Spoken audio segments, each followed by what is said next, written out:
Welcome back to Terror by the Bay. I'm David. Recent news: Fani Willis gave an interview, I believe, to the Atlanta Constitutional Journal, local newspaper, about the threats that she's been receiving since taking Donald Trump and indicting him for the election interference in Georgia. It apparently involves her husband, her ex-husband, and her daughter all getting doxxed and all sorts of vulgar threats, including racist comments, dropping the N-bomb on her, so on and so forth. And to those threats, she basically said, "I'm not stopping." It is interesting that you have all these black women holding Trump accountable.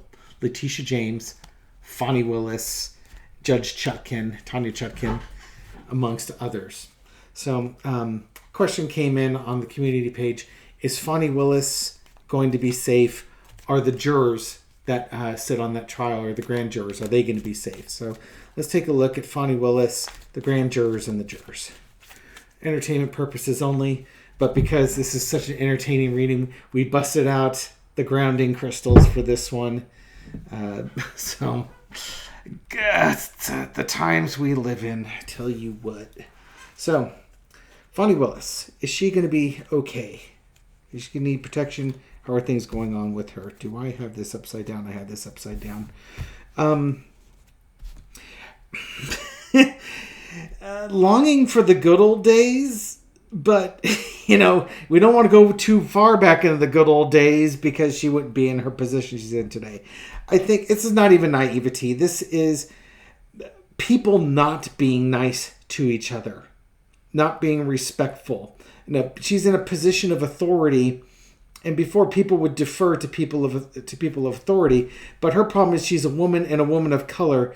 So instead of treating her with respect, they're treating her with ugliness. They're basically, the people that are threatening her are intimidated by her. They don't know what to do with a powerful woman, much less a powerful black woman, and a powerful black woman who's intelligent, well-spoken, and in a position of authority. It's like the trifecta of powerful women that they can't handle. And, it's about respect and justice. When she says she's not worried, she's not worried. I think she would prefer that things were saner, but she is doing her justice, and she really doesn't care what happens over here. She cares about what's happening here. The people that are threatening, though, they want to bring an end to her career. These people want to bring an end to her career, but I think also she understands that if she holds true to her values and follows the justice, she's going to put an end to those threats. We'll see how this pans out in the reading. In the past, we got the Seven of Wands. She has been, she's been working over the last several years, or few years, to bring this case. She's dotted her I's and crossed her T's. She's done everything she needed to do, and she's put together an incredible case. Current situation is the Two of Pentacles. I think she understands. This card's got a couple meanings to it. One, you've got like the two trials, the people that want to go early versus the people that want to go late, that type of thing. I think also, though, while they're getting ready for this big RICO case, there might be a second wave of indictments that they bring up when the first one is done. So don't think she's done. What she's trying to do is get through the first case and get the big players. But then I think there's going to be a follow-up case where they go after the other players. The other thing to think of, Two of Pentacles is my card of flipping. So right now, she might be more focused on the people that she indicted that are now turning state's evidence for a deal, and then following up with all that information as part of her trial, and probably, again, for subsequent trials. So for those of you who are really upset that Lindsey Graham and Kelly Loeffler and David Perdue and Mike Flynn and all these other people get off, maybe Lindsey and Michael Flynn might have their Waterloo coming up soon enough. They just may not be that first wave. Overarching King of Swords. Wow, we got the Justice card and the King of Swords. Like Jack Smith, Fani Willis is an absolute beast. And you do not want to mess with this woman. We didn't get the Queen of Swords, but the King of Swords, if you, again, not trying to be sexist or anything, but the King of Swords is the top of the heap. And I think all this is saying is that she is as good a district attorney as you can find. There is no better. She is the cream of the crop, and she's going to go after this. When you've got the Justice card in this one, the only thing that's missing is the Ace of Swords. And maybe that'll come up in the next two cards. But obviously not this one. Lesson to be learned is the Three of Wands. She's done her planning. She's now waiting for this case to come in. But not only is she waiting for this case to come in, she's not being passive. She's looking forward to the cases, to her next cases. And what information that she gets from this, she can put forward to these next cases. Note, there's no concern in any of this about the threats being made to her. There's no concern about these threats coming to fruition. How come? King of Pentacles. Trump. She is focused on this case. So when this Ten of Swords came up, what does it mean? She's going to put an end. She's going to see this case all the way through, and it's going to put an end to this guy right here. All right, so we didn't find out one darn thing about that because I think, honestly, she's not even thinking about it. Yeah, she doesn't like it, and maybe she's concerned for her daughter or her loved ones, but right now, she is a woman on a mission, and she is focused. She is laser focused on what she's going to do. And nobody's going to intimidate this person. She's not a little girl. She is a full-ass grown woman who's smart and powerful and has the whole weight of the law behind her. And probably not a small amount of protection from the sheriff's department or state police or something along those lines. She'll be all right. A lot of these threats, I think they're done to scare people. There's not a whole lot of intent. That doesn't mean you don't get the crazies behind you who will show up at your house and yell and scream, or the real crazy that show up at your house and they have a gun. But it takes a lot of energy and effort to go after somebody. Usually they're too busy yelling at their neighbors and threatening their neighbors to drive to the Capitol or to drive to some juror's house. You know what I mean? If they've got a real problem with this, they've got all sorts of other problems they need to deal with. This is kind of a abstract concept. It's yelling at the wind type of thing. And your neighbors are right there, and they keep throwing their trash into your yard or putting up a fence too close to your property or something. Something that we see on our TikTok videos with security cameras and Karens. Okay. Jurors, grand jurors. We're going to lump them all together. Do the jurors or grand jurors need to be concerned, or are they going to be okay from these threats? Knight of Pentacles.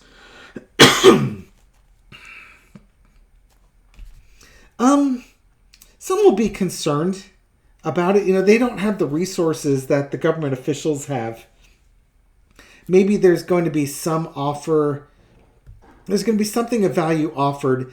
I'm assuming, again, this is trying to keep their anonymity. These jurors might get sequestered. The jurors in this trial might very well be just sequestered in order to protect them. And that's going to cost money to put them up in hotels. But that might need what needs to be happened.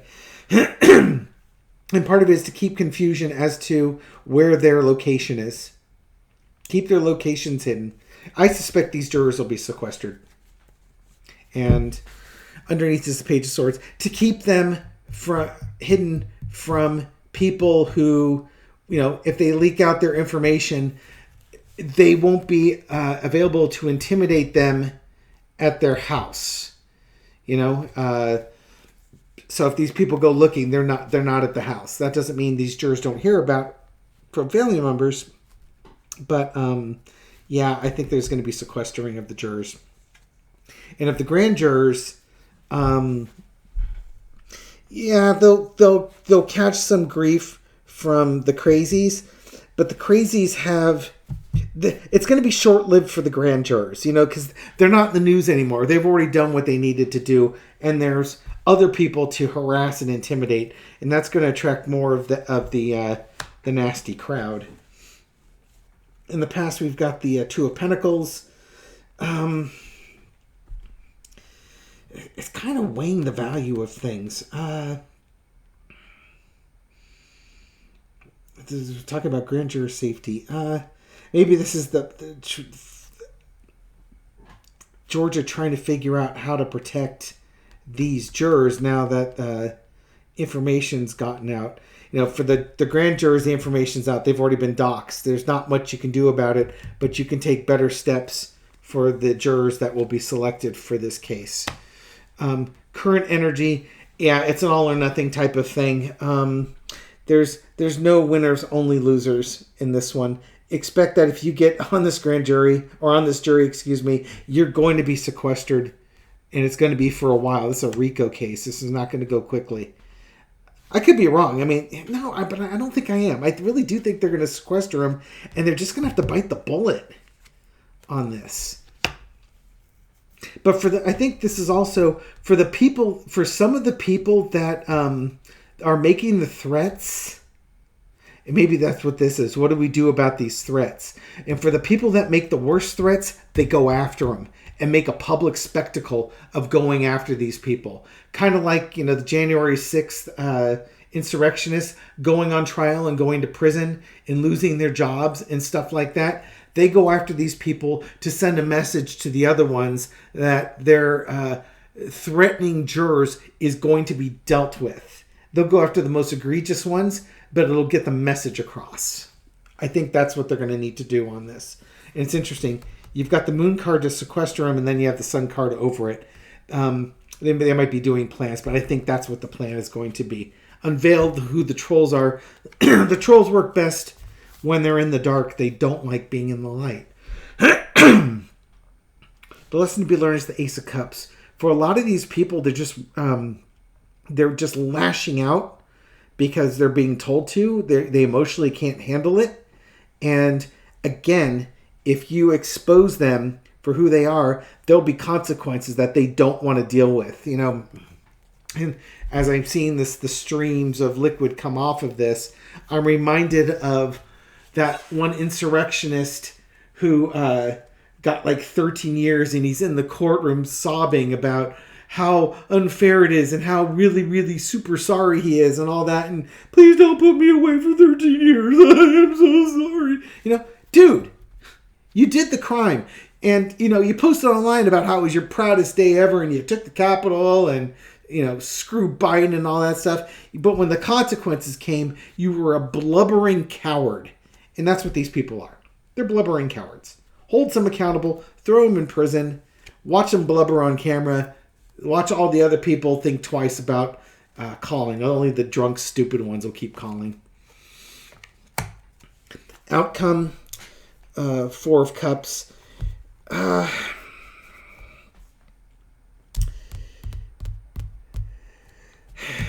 It will deter quite a few of the people that would send threats. It won't get rid of all of them, but it's going to knock it down a lot. And for those that continue on, you reach out to them and let them know, hey, remember what happened to this guy? You want this to happen to you too? Then knock it off. So it's going to have to be, they can't get all of them. So get the biggest ones and then send the warnings to the others. You don't want this, do you? Do you really want to go to prison? Do you want to lose your job? Do you want to be charged with a felony? Do you want to lose your right to vote? Do you want to lose your right to own a firearm? Guns. All right. So I think some jurors will get threats. It's just going to happen. It's the political norm that we live in at the moment. I think that for the jurors that are going to sit on this RICO case, they're going to get sequestered. I think that the Georgia DA and law enforcement will go after some of the ones that make egregious threats and make an example out of them, and then warn away the others with that example. Is Fani Willis going to? She does. She's forgotten about those threats 5 minutes ago. No, 5 seconds after they were made, she's already forgotten it.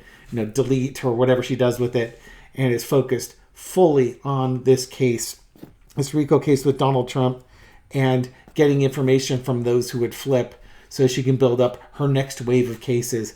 And I'm going to go out there and just guarantee you she will have a second wave of prosecutions.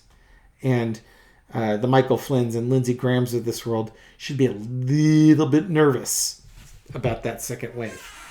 All right, so that's it. Thank you for watching this video and supporting my channel. Thank you for your likes and your shares and your comments and everything you do to feed the YouTube algorithm so that my video makes it out to other viewers. And to those new viewers, welcome to the channel. I hope you found this reading insightful and entertaining, and I'll catch you on the next one.